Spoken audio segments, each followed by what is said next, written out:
जिसने अभी तक ability enhancement course communication skills का कुछ भी नहीं पढ़ा है, तो वो सबसे पहले देखिए सिलेबस क्या है आपका। सिलेबस में आपके 3 यूनिट्स हैं। सबसे पहले कम्युनिकेशन देखना है, कम्युनिकेशन होता क्या है। इसके बाद है definition and scope of communication और फिर process of communication. Process of communication में होता है सेंडर, रिसीवर, मीडियम वगैरह चीज़ें वो देखनी है। बैरियर्स टू कम्युनिकेशन आपको देखने हैं, तो how to overcome this barriers वो भी आपको देखना है। इसके बाद है types of communication, that is verbal and non verbal communication. Soft skills देखने हैं, soft skills required for communication. For example हमारे पास हैं सॉफ्ट स्किल्स, पहले क्या होते हैं। इसके बाद पर्सनालिटी डेवलपमेंट, इमोशनल इंटेलिजेंस, इनका क्या रोल है कम्युनिकेशन में। और time management, leadership skills, interpersonal relations, public speaking, facing interviews और ग्रुप डिस्कशन, प्रेजेंटेशन स्किल्स। इसके बाद है यूनिट थर्ड आपका राइटिंग स्किल्स। इसमें आपको how to write formal and informal letter. Formal letter क्या होती है, इनफॉर्मल लेटर क्या होती है, सीवी क्या होता है, email, message, minutes, report writing, notes, memoranda, short speech. तो देखिए अब थोड़े बहुत जो है डिटेल्ड डिस्क्रिप्शन है इस सिलेबस का। सबसे पहले अगर हम देखेंगे कम्युनिकेशन, हम कहते हैं इंफॉर्मेशन, आइडियाज़ या फीलिंग्स को एक्सचेंज करना इंडिविजुअल्स के दरमियान या ग्रुप्स के दरमियान। जब एक्सचेंज होगा इंफॉर्मेशन या आइडिया का, उसको आइडिया का या फीलिंग्स का, उसको कहते हैं कम्युनिकेशन। अब जो ये कम्युनिकेशन है ये एक प्रोसेस है। इसमें कौन कौन से कौन कौन इन्वॉल्व है। एक होता है सेंडर, इंफॉर्मेशन या सेंड करने वाला। मैसेज क्या होती है, इंफॉर्मेशन या आइडिया या कोई फीलिंग। मीडियम क्या होता है, जरिया, जिसके ज़रिए से इंफॉर्मेशन को कम्युनिकेट किया जा सकता है, be it radio, be it television, be it internet, be it some other media. इसके बाद है रिसीवर, रिसीवर को इंफॉर्मेशन लेने वाला। एंड फीडबैक, फिर उसको उस इंफॉर्मेशन का रेस्पॉन्स देने वाला। रेस्पॉन्स देना उसको कहते हैं फीडबैक की। Why is feedback important in this communication process. इससे जो सेंडर है उसको पता लगता है कि जो मेरी मैसेज थी वो इफ़ेक्टिव थी, वो जो है रिसीवर ग्रासप कर पाया या नहीं कर पाया। तो कहाँ किस जगह एक्सप्लेनेशन की ज़रूरत है, किस जगह और समझाने की ज़रूरत है। तो that is why this feedback is important in this communication process.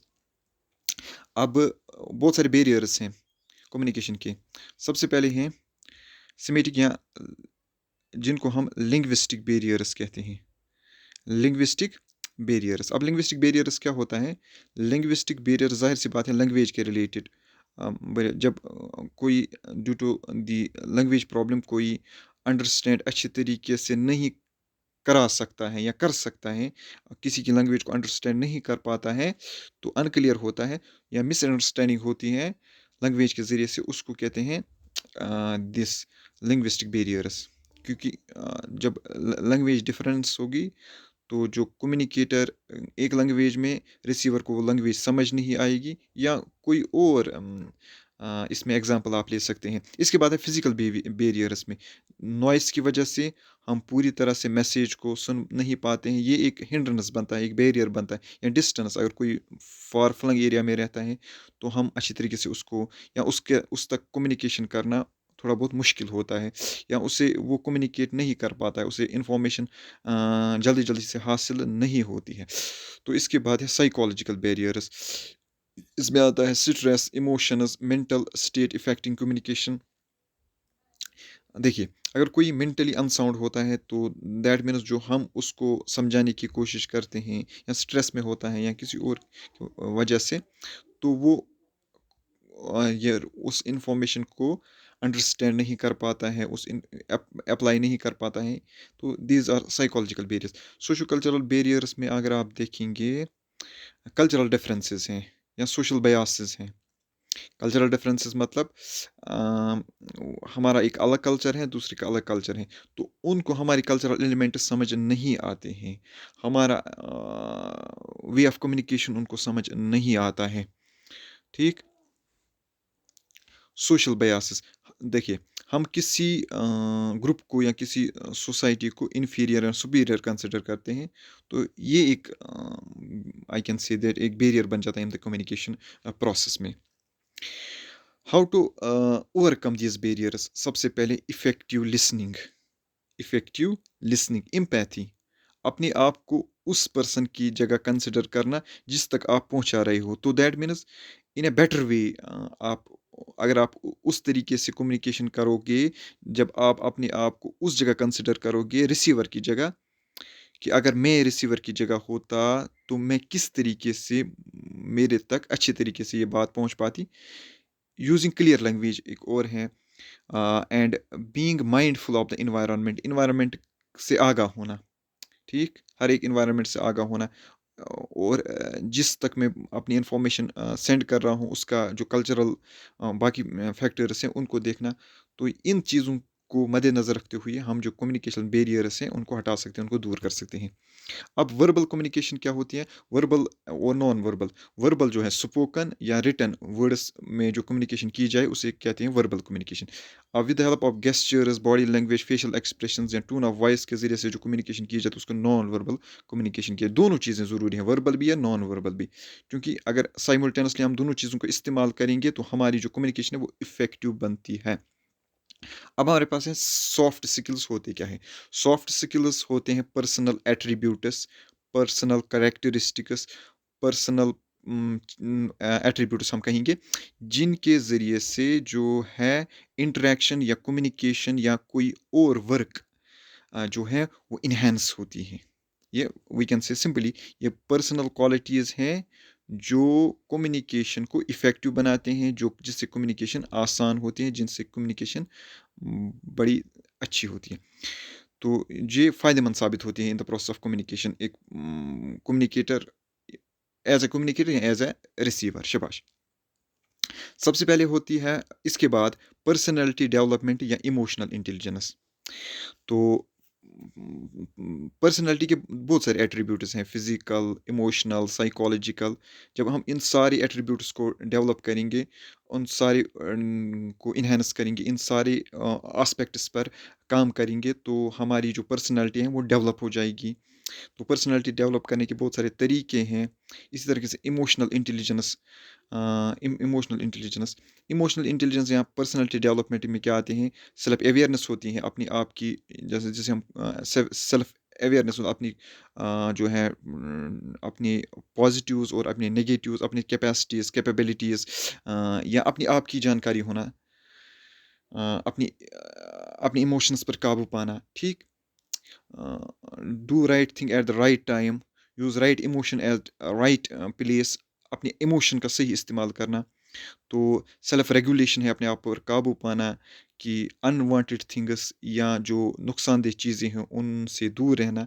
तो self regulation, empathy, social skills, अपने आप को एडजस्ट करना, अपने आप को एडजस्ट करना या एकोमोडेट, एसिमिलेट, बाकी चीज़ें। To improve personal and professional growth. ठीक, ये आते हैं पर्सनल डेवलपमेंट में। Time management and leadership skills. Time management हम क्या में क्या करते हैं? हर अपना वक्त, जैसे हम वक्त की कदर, वक्त की पाबंदी, अपने अपना जो टास्क है अपने वक्त पर करना, हर काम को अपने मुकर्रर वक्त पर अंजाम देना। शाबाश। जिसे हम कहते हैं प्रोकास्टिनेशन नहीं करना, टालना, काम को टालना नहीं है, अपने वक्त का सही इस्तेमाल करना। सही इस्तेमाल क्या होता है? हर काम अपने मुकर्रर वक्त पर करना। इसके बाद है सेटिंग गोल्स। गोल्स सेट करना लीडरशिप स्किल्स में आता है। लीडिंग टीम इफेक्टिवली, टीम को लीड करना इफेक्टिवली, इसमें लीडरशिप क्वालिटीज़ भी आते हैं जो लीडर में होनी चाहिए। और interpersonal relations, public speaking communication में बहुत ज़रूरी है, ताकि आप इफ़ेक्टिवली स्पीक कर सकते हो इन फ्रंट ऑफ ऑडियंस। तो रिलेशनशिप बिल्ड करना बिटवीन द ऑडियंस या between the receiver, between the sender, जो भी आपका जो कम्युनिकेशन में जिससे आपका वास्ता पड़ता है, तो उनके उनके उनसे आपका रिश्ता जो है वो मज़बूत होना चाहिए, या आप ऑडियंस के साथ कनेक्ट कर पाए अच्छे तरीके से। ये बहुत अच्छी चीज़ है। इसके बाद है facing interviews, group discussion, presentation skills. इसमें आप क्या है, इंटरव्यू के लिए आपको अपने आप को प्रिपेयर कैसे करें, और ग्रुप डिस्कशंस में पार्टिसिपेट करना ज़रूरी है। इससे भी हमारी जो है कम्युनिकेशन जो है, कम्युनिकेशन लेवल या कम्युनिकेशन स्किल वो इन्हेंस होता है। प्रेजेंटिंग आइडियाज़ कॉन्फिडेंटली, ये प्रेजेंटेशन स्किल्स में आता है। अपने आइडिया को विदाउट एनी हेजिटेशन एक प्रॉपर वे में, एक बूस्ट के साथ, कॉन्फिडेंस के साथ अपनी जो है आइडियाज़ को प्रेजेंट करना। इसके बाद है राइटिंग स्किल्स। राइटिंग स्किल्स में आपको क्या है, लेटर राइटिंग। फॉर्मल लेटर कैसे लिखते हैं, इनफॉर्मल लेटर कहते हैं। स्ट्रक्चर क्या है फॉर्मल लेटर्स का या इनफॉर्मल लेटर्स का। फॉर्मल लेटर्स हमें पता है बिजनेस या ऑफिशियल लेटर्स, और पर्सनल लेटर्स इनफॉर्मल लेटर्स में आता है। तो ये एक फॉर्मल तरीके से लिखी जाने वाले लेटर्स फॉर्मल लेटर्स होते हैं। तो इनफॉर्मल में उतना खास कोई ये क्या कैद नहीं होती है, कोई हद नहीं होती है।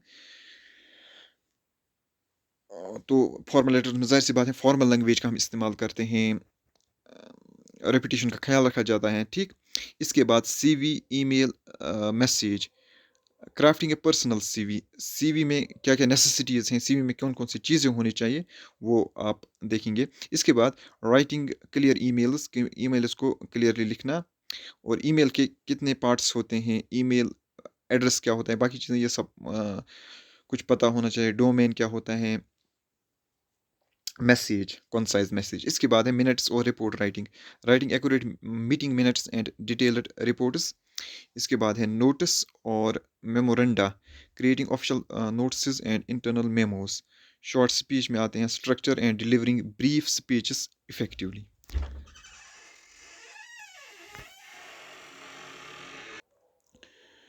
Now moving forward, this is the question paper, or we can say previous year question paper, or we can say this will act as a model paper for your upcoming exam. तो सबसे पहले अगर आप देखोगे, आपको 2 घंटे का time दिया जाएगा, और आपके मैक्सिमम मार्क्स 75 हैं, मिनिमम पास मार्क्स 27 हैं। सेक्शन ए और बी में आपको पूरे क्वेश्चंस अटेम्प्ट करने हैं, और सेक्शन सी से ओनली 2 क्वेश्चंस आपको अटेम्प्ट करने हैं। सेक्शन ए में जो है short answer type questions, 20 words में हर एक क्वेश्चन का आंसर आपको लिखना है। Question number 1 part 1, what is the role of feedback in communication. इसके बाद आपको पूछा गया है ईमेल यानी इलेक्ट्रॉनिक मेल को डिफाइन करना है, इस किसको कहते हैं। इसके बाद लास्ट में आपका जो क्वेश्चन है, क्वेश्चन नंबर 8 इस सेक्शन का, कम्युनिकेशन किसे कहते हैं, डिफाइन कम्युनिकेशन, ठीक। तो 20 वर्ड्स में आप इसका आंसर लिख सकते हैं। इसके बाद है सेक्शन बी में आपको मीडियम आंसर टाइप क्वेश्चन पूछे गए हैं, कितने, 4, और हर एक क्वेश्चन का और है। तो चॉइस है 150 वर्ड्स में आपको हर एक क्वेश्चन का आंसर लिखना है। पहले आपको पूछा गया है how is non verbal communication different from verbal communication. Components of non verbal communication बताने हैं। इसके बाद group discussion, then at last you have section C. तो सेक्शन सी में आपको 4 लॉन्ग आंसर टाइप क्वेश्चंस पूछे गए हैं। आपको हर एक क्वेश्चन का 400 वर्ड्स में आंसर लिखना है, मगर इस सेक्शन से आपको खाली 2 क्वेश्चंस का आंसर लिखना है। जो भी आपको आते हैं, जो भी क्वेश्चन इस सेक्शन से आते हैं, आपको वही 2 लिखने हैं। I hope this video was very much beneficial for you. If really, then like, share and subscribe. Thanks for watching. May God bless you all.